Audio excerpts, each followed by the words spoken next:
Digital land survey বিশেষজ্ঞ রয়েছেন প্রকৌশলী পুলককান্তি বড়ুয়া। সার্ভে একটা খুব গুরুত্বপূর্ণ একটা অংশ এই পুরো প্রকল্পের অংশ, বিশেষ করে যারা সার্ভেয়ার কাজ করছেন এই প্রকল্পে। সেখানে এই যে এরকম অভিযোগ আসে বড় বড় অনিয়মের বা দুর্নীতির, কি বলবেন যে এইখানে কোন অংশে ফাঁক থেকে যাচ্ছে বা কোন প্রক্রিয়াটাই আসলে গলত থেকে যাচ্ছে? আপনাকে ধন্যবাদ। প্রথমে ধন্যবাদ জানাই রিপোর্টারকে যে বহুদিন পর বাংলাদেশের কোনো বেসরকারি টিভি চ্যানেলে সার্ভে বিষয়ে একটা প্রতিবেদন এসছে। আমাদের দেশে আপনি দেখবেন যে যত বড়ই বিশেষজ্ঞ হোক না কেন সব কিছুই বুঝে, কিন্তু জমির ব্যাপারটা যখন আসে সে তখন সেটা আর বুঝে না। এই বিষয়টাকে এমনভাবে কমপ্লেক্স করে রাখা হয়েছে সুদীর্ঘ সময় থেকে। একদম 1955 সালে যখন প্রজাস্বত্ব আইন হলো, মানে জমিদারদের থেকে নিয়ে প্রথম ক্যাডাস্ট্রাল সার্ভে করলো, অর্থাৎ যাকে যেখানে পেল সেখানে মৌজা মানে জায়গাগুলোকে প্রথম নাম হয়। পরবর্তীতে রাজস্ব নেওয়ার জন্য খতিয়ান নামে একটা জিনিস তৈরি করা হয়। এই খতিয়ানের মধ্যে আপনার প্রত্যেকটা জমির শ্রেণীর বিবরণ থাকে এবং এর মালিকের বিবরণ থাকে, সেই অনুসারে সরকার রাজস্ব নিয়ে থাকে। এটা হচ্ছে একটা বিষয়। এর আরও পরে এসছে আসলে দলিলের বিষয়টি, যেটি মাধ্যমে কেনা বেচার বিষয়টিকে সুবিধা করার জন্য। মজার ব্যাপার হচ্ছে এই ভূমি বিষয়টি 3টি মন্ত্রণালয়ের আন্ডারে। বাংলাদেশে একটি জায়গা যেটি 3টি মন্ত্রণালয় পরিচালনা করে। আইন মন্ত্রণালয় রেজিস্ট্রি করে, অর্থাৎ এই যেটি রেকর্ড, এটা ভূমি মন্ত্রণালয় জরিপের বিষয়টি করে, আর স্থানীয় সরকার মন্ত্রণালয় অর্থাৎ ডিসি প্রশাসন তারা অ্যাকুইজিশনের কাজটা করে। তাইলে 3টা মন্ত্রণালয়ের হাতে 3 ধরনের কাজ যখন যাবে, তখন কাজটার মধ্যে ধরেই নেওয়া যাচ্ছে যে এই কাজের সাথে কোনো সম্পৃক্ততা নাই। আমাদের দেশে পাকিস্তান আমল থেকে, অর্থাৎ ব্রিটিশরা যখন সার্ভে করে এই ম্যাপটা তৈরি করে দিয়ে গেছে, আমরা পাকিস্তান সরকার বলেন বা বাংলাদেশ সরকার বলেন, স্বাধীন হওয়ার পরে আমরা নিজেরা কিন্তু কোনো ম্যাপ প্রণয়ন করতে পারি নাই। আমরা পূর্বের ম্যাপগুলোকেই এখন পর্যন্ত রেখে গেছি। আমরা কি কাজটা করেছি? আমরা করেছি রেকর্ড নিয়ে আমাদের যত কাজ কারবার, অর্থাৎ ওই যে খতিয়ান বা রেকর্ড, বালাম বই থেকে পাতা হারিয়ে যাওয়া, নাম চেঞ্জ করা। আবার যেহেতু 3টা মন্ত্রণালয়, একটা মন্ত্রণালয় আরেকটা মন্ত্রণালয়ের খবর জানে না, কেউ গিয়ে আইন মন্ত্রণালয়ের ওই রেজিস্ট্রার অফিসে গিয়ে জাল দলিল করছে, জমি একজনের দলিল আরেকজনের হচ্ছে।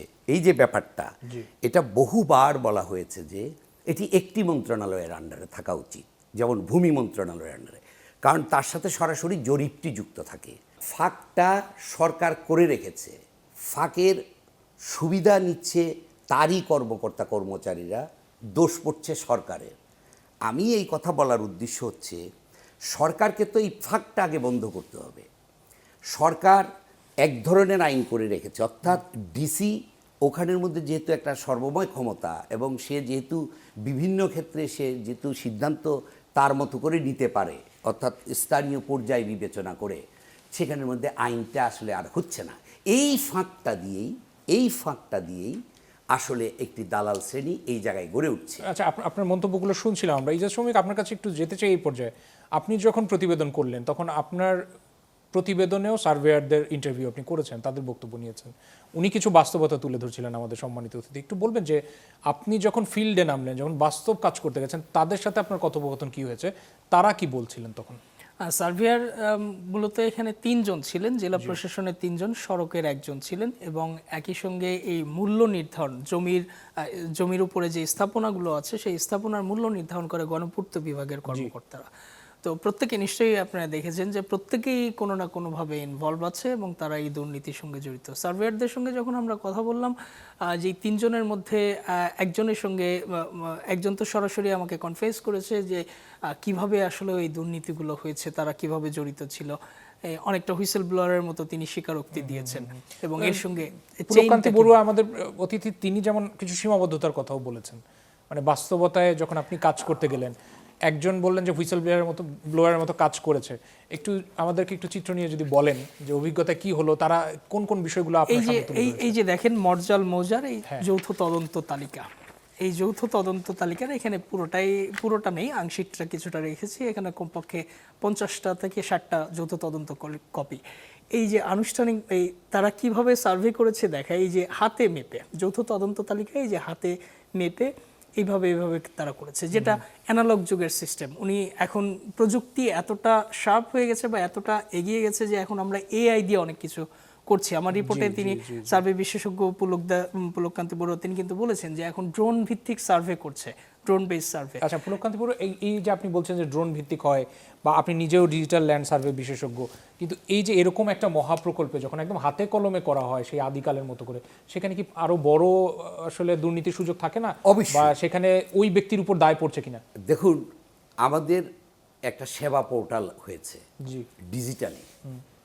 সেখানে কিন্তু আপনি গেলেই প্রত্যেকটি মৌজার এই খতিয়ান, দাগ নম্বর, এগুলো কিন্তু অলরেডি ওয়েবসাইটে সরকার দিয়ে দিয়েছে।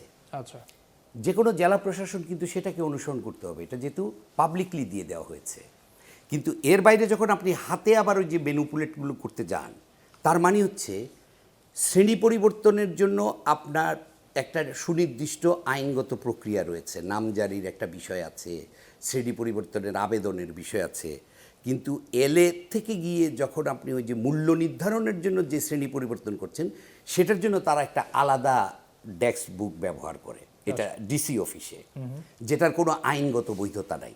এবং সেখানে আপনি কাটাছিঁড়াও করতে পারেন, ইচ্ছামতো আপনি বসাতেও পারেন।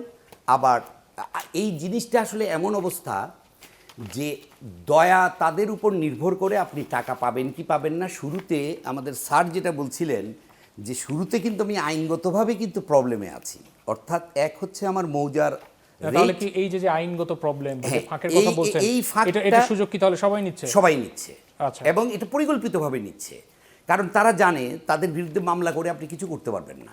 বরঞ্চ তারা আপনাকে দয়া করে ওই যে টাকার অঙ্কটাও ধরে রেখেছে খুব চমৎকারভাবে, যে 5,000 কোটি থেকে 8,000 কোটি অধিগ্রহণের জন্য।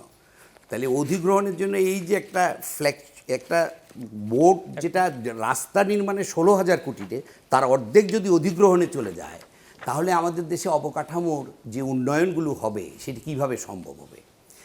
আমাদের যেটি প্রধান ভুলটা আছে একটা হচ্ছে আমরা আমাদের খতিয়ানগুলোকে আপ টু ডেট করি নাই। এর কারণটি হচ্ছে আমরা আজকে পর্যন্ত বাংলাদেশে ডিজিটাল ল্যান্ড সার্ভে করতে পারি নাই। সরকার ঘোষণা দিয়েছে বারবার, গত সরকারও চেষ্টা করেছে, বিশালভাবে ফলাও করেছে ডিজিটালের ব্যাপারে, কিন্তু জরিপের কাজটা কেউ করতে পারেনি এবং এই সরকারও সেটি করতে পারছে না। কেন?